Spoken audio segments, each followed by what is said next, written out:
Behind me is a green screen, and on that green screen is an image of the Westminster Mall, my local mall. And recently I've been seeing a lot of videos pop up in my YouTube recommended calling this mall a dead or abandoned mall. And that kind of shocked me because despite the fact that I watch a lot of videos on like abandoned malls and abandoned places, I didn't really like to see that somewhere that I grew up with had declined so heavily. Like, I understand that time kind of comes for us all, but not for the things that I'm supposed to like, you know? And seeing a lot of the images of the inside of this mall, it does definitely bear the fruit of kind of a liminal space.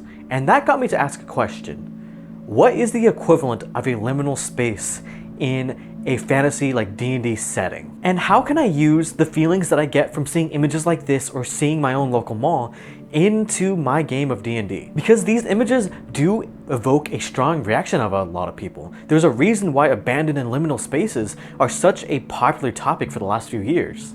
And I'm personally always striving to take whatever I can and whatever knowledge and inspiration from real life and add it to make my world and my game just a little bit more interesting. After racking my brain on it for a little bit, I've come to the conclusion that how we describe these liminal spaces, these abandoned places, is how we should be building ruins and ruined settlements in D&D. These abandoned malls are, ironically enough, kind of like our modern ruins. Side note here, I understand that ruins can happen in modern times for things that are not so great, you know, like aka like war, but I'm more talking about like slow death and decline versus anything else. Anyways, back to ruins. I have a big problem with how ruins are generally depicted in fantasy media. I'll put some images on screen real quick and then explain. I just don't really feel much when I see these images. I just really don't. Maybe it's just me. Sure, it might be pretty and it might kind of instill a little bit of awe as you gaze upon something that might have been important once. They can hint at some kind of ancient civilization, one that only the bravest of adventurers can kind of explore. But I don't know, I just think that the way that we see like ruins in media and even non-fantasy media is just so far removed from anything that a modern person would understand that you don't really feel anything when you look at it.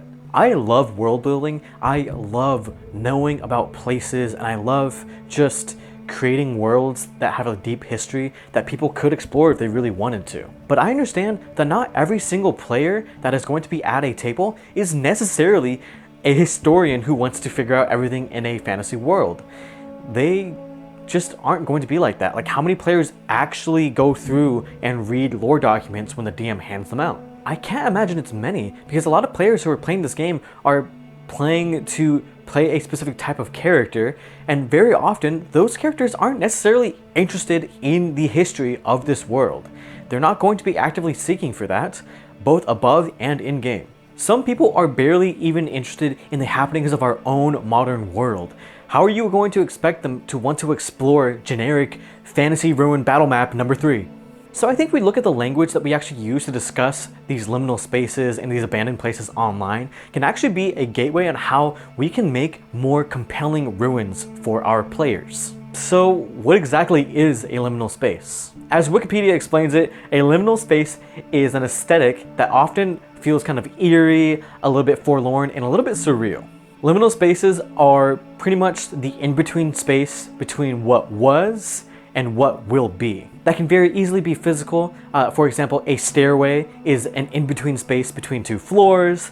A hallway is an in-between space in between multiple rooms, that kind of thing. It can also be a kind of mental thing as well. It could be somewhere in between stages of your life, say for example adolescence. And then also the aesthetic is usually taken with images that are very, very devoid of people. These all culminate together to make a feeling that is both kind of eerie, nostalgic, like comforting, but also very discomforting at the same time. I mean, seeing the images of my own local mall kind of go into disarray, all these stores close, it's a strange feeling. It's definitely, I have that feeling of knowing what was before, and then now seeing it where it is now, I'm not really sure what's next. There's no going back to when the mall was actually thriving at all. But it's not technically dead quite yet. There's like 2 stores still open. So let's go to an image of an actually dead mall. So here are some images of the Northridge Mall in Milwaukee. It got torn down recently, but these are some of the images during its late stages of its decay. Things are falling apart,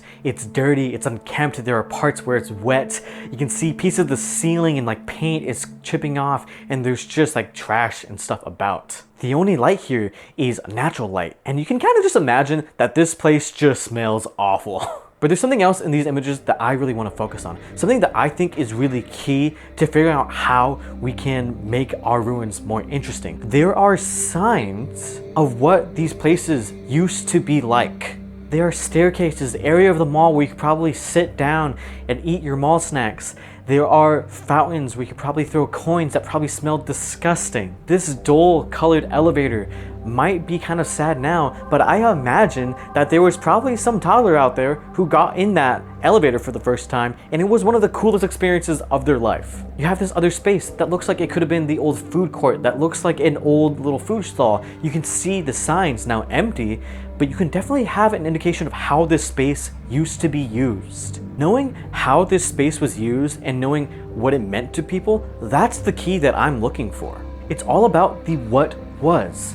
I can still very vividly imagine what it must have been like to be in this mall despite never having been there before, and this place now being gone.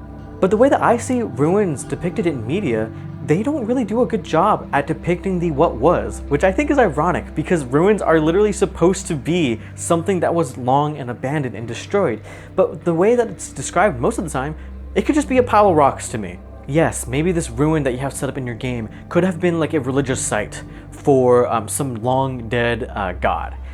But audiences, aka your players, aren't necessarily going to connect to the religious practices of a long dead religion. That just isn't gonna click for a lot of people. But what we can relate to is places that we experience in our modern lives, like malls, shopping centers, our homes, just stores in general, city plazas, those kinds of things we can relate to. So when those kinds of places get abandoned, we feel something because we understand those places. We can deeply understand what those places felt like and what those places meant, because that was the what was. That's why I think post-apocalyptic media does such a great job of like basic world building, because we already very inherently understand what a lot of these places are and what they could have meant to people. The Last of Us does a really great job of depicting areas and letting us know what it must have been like to live in these areas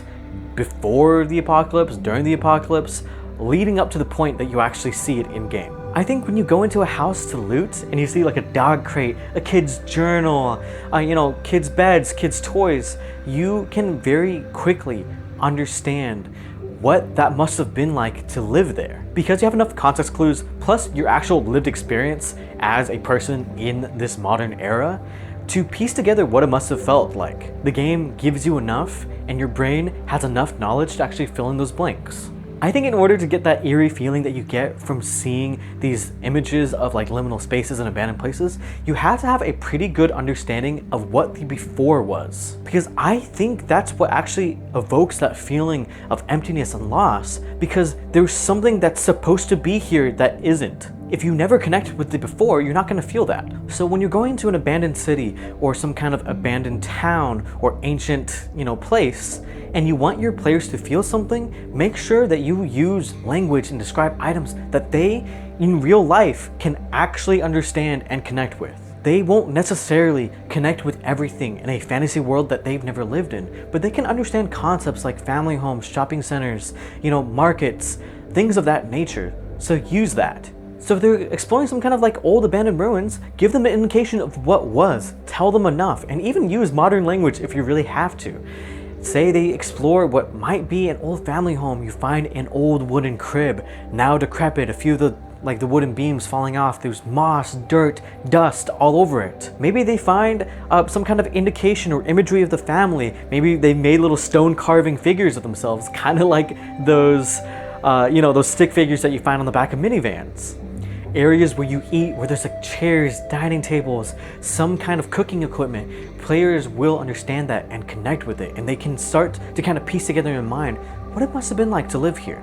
So if you want your players to feel like some kind of loss, feel a little bit more connected with the world, give them things that they in real life are going to understand. Let them know what the before was, and make sure that before is something that they can visualize very clearly. Nothing quite gets people to really care about things like an abandoned teddy bear. I swear, that one is perfect. And I'm not saying don't do the other type of ruins where you have like a religious ruins, of course. That's really fun. I get it as a DM, you want to make these religious sanctums, these religious orders, and all these different kind of customs from old worlds. But just understand that that doesn't necessarily evoke a lot from players if you want them to feel invested in the world. That's too far removed. Because at the end of the day, you have to remember that there's an audience sitting at the table in front of you or on your computer screen that's kind of begging to have an emotional reaction to whatever you're putting in front of them. Make sure that what you are doing is tailored to what would get an emotional reaction out of them.